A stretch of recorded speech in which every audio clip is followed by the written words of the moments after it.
રથયાત્રા યોજાઈ હતી। બદ્રીનાથ મંદિર ખાતેથી રથયાત્રાનું આયોજન કરવામાં આવ્યું હતું। મોટી સંખ્યામાં ભાવિક ભક્તો રથયાત્રામાં જોડાયા હતા।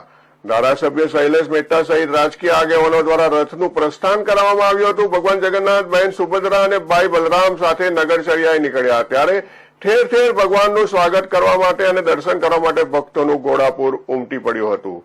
જય જગન્નાથના નાદ સાથે ડભોઈ નગરમાં રથયાત્રાનો આનંદ અને ઉત્સાહપૂર્વક નીકળી હતી। અષાઢી બીજના દિવસે ભગવાન જગન્નાથ, બહેન સુભદ્રા અને બલરામ નગરચર્યા કરવા માટે નીકળતા હોય ત્યારે જગન્નાથપુરી સહિત સમગ્ર રાજ્યમાં આનંદ અને ઉત્સાહનો માહોલ જોવા મળતો હોય છે। ત્યારે ડભોઈ નગરમાં પણ બદ્રીનારાયણ મંદિર ખાતેથી રથયાત્રા નીકળી હતી।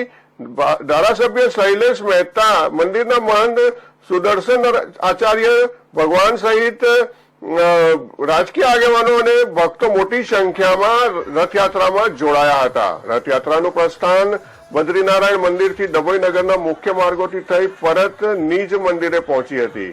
આ શોભાયાત્રામાં વેશભૂષા ધારણ કરેલ બાળકો, આદિવાસી લોકનૃત્ય સહિત બેન્ડ અને ભજન મંડળીઓએ ભારે આકર્ષણ જમાવ્યું હતું।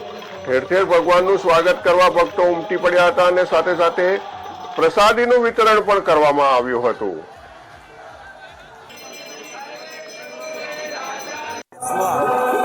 ભગવાન જગન્નાથને